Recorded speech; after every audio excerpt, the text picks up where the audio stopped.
नमस्कार दोस्तों, आप देखना चालू कर चुके हैं राजनांदगांव टाइम्स। पूर्व सीएम ने नए भवन का रिबन काटकर किया लोकार्पण। राजनांदगांव छत्तीसगढ़ के पूर्व मुख्यमंत्री भूपेश बघेल आज राजनांदगांव प्रवास पर रहे। पूर्व सीएम ने पावर हाउस रोड मठपारा स्थित परशुराम भवन मारवाड़ी गौ ब्राह्मण समाज को प्रदत्त राशि से निर्मित नए भवन का लोकार्पण किया। पत्रकारों से चर्चा के दौरान भूपेश बघेल ने कहा कि हमारी सरकार की भाजपा के हित में गौड़ परशुराम भवन के लिए 30 लाख रुपए दिए गए थे, जिसका लोकार्पण आज किया गया है। विष्णुदेव साय की भाजपा सरकार को 9 माह हो गए हैं, तब से प्रदेश में सीएम आवास की बुरी स्थिति है। प्रदेश में जगह जगह अवैध शराब की बिक्री जोरों पर है। भाजपा सरकार में विकास कार्य ठप है। पूर्व मुख्यमंत्री ने ये कहा कि राजधानी रायपुर में अवैध शराब जगह जगह बिक रही है। रमन सिंह के खिलाफ नहीं बोलूंगा क्योंकि वह विधानसभा अध्यक्ष है और संवैधानिक पद में है, लेकिन प्रदेश सरकार को इसके बारे में सोचना चाहिए। गृह मंत्री अरुण साव भी गरीबों के मकान पर ध्यान नहीं दे रहे हैं। यही वजह है कि सीएम आवास की प्रदेश में बुरी स्थिति है। आइए देखते हैं खबरों में क्या है खास। बने रहिए हमारे साथ और जिले से जुड़ी सभी खबरों के लिए हमारा चैनल लाइक और सब्सक्राइब कीजिए और हमारे इंस्टाग्राम पेज को जरूर फॉलो करें। नमस्कार।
आज राधा अष्टमी भी है और गौड़ ब्राह्मण समाज के द्वारा भवन का जो निर्माण किया गया, शासन से 20 लाख रुपए उपलब्ध कराए थे हम लोगों ने, जो दी थी भेंट मुलाकात कार्यक्रम के समय, वो आज पूर्ण हो गया। उसके उद्घाटन के अवसर पर राजनांदगांव आना हुआ।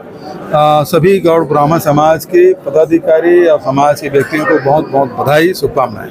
राव जी, आपकी सरकार जब प्रदेश में थी तो एक आरोप लगता था, चुनावी मुद्दा भी बना था, सीएम आवास आपकी सरकार ने रोका, लेकिन लगभग 1.5 साल से स्वीकृति नहीं मिली। 1650 आवेदन राजनांदगांव से गए हैं। पूरे प्रदेश की क्या स्थिति होगी, इसको लेके क्या करेंगे? देखिए, मैं विधानसभा में यही प्रश्न किया था कि नगरीय क्षेत्र में, और अरुण साव से ही प्रश्न किया था, तो पूरे प्रदेश से मैंने कहा कि भारत सरकार को कितना क्या प्रस्ताव गया है। तो उन्होंने कहा कि आपके शासन काल में प्रस्ताव गया था। मैं बोला स्वीकृत कितने हो गया? बोले अभी तक कुछ नहीं। मैं बोला ग्रामीण क्षेत्र की स्थिति वही है? बोले हाँ। तो शहरी क्षेत्र में, ग्रामीण क्षेत्र में शासन के आने के बाद भी एक भवन के, एक मकान की भी स्वीकृति नहीं मिली प्रधानमंत्री आवास के लिए। राव जी, अभी जो पार्षद लोग हैं उनको मानदेय नहीं मिल रहा है, लगभग 11 महीना हो गया, और निधि भी नहीं मिल रही है।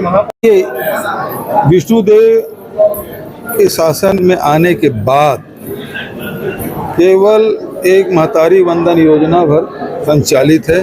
बचत सारे कार्यक्रम सब बंद है। जितने वर्ष डिपार्टमेंट है, नगरीय प्रशासन कहे, चाहे ग्रामीण विकास की बात कहें, चाहे हरियास की बात कहें, चाहे PWD की बात कहें, चाहे उद्योग विभाग की बात कहें, चाहे स्कूल शिक्षा विभाग की बात, किसी भी विभाग में कोई काम नहीं हो रहा है। दुर्भाग्य ये कि मुख्यमंत्री तो अपना सैलरी ले रहे हैं, लेकिन पार्षदों का पैसा रोक रहे हैं।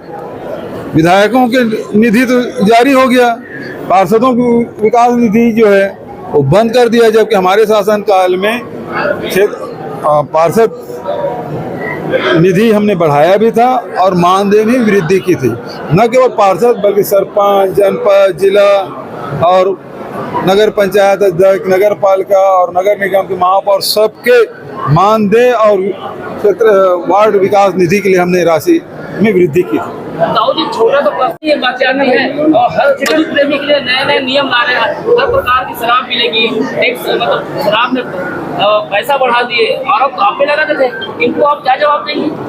देखिए, सीधी बात यह है कि सरकार भ्रष्टाचार का आतंक में डूबी हुई है। इसी राजनांदगांव में अवैध शराब के पैसे के बंटवारा के लिए भारतीय जनता पार्टी कार्यकर्ताओं में झगड़ा हो गया। आज ही एक समाचार पत्र में छपा है कि बिना होलोग्राम के रायपुर राजधानी से लगे हुए बगल के दर्शमा विधानसभा में अवैध शराब की बिक्री हो रही है।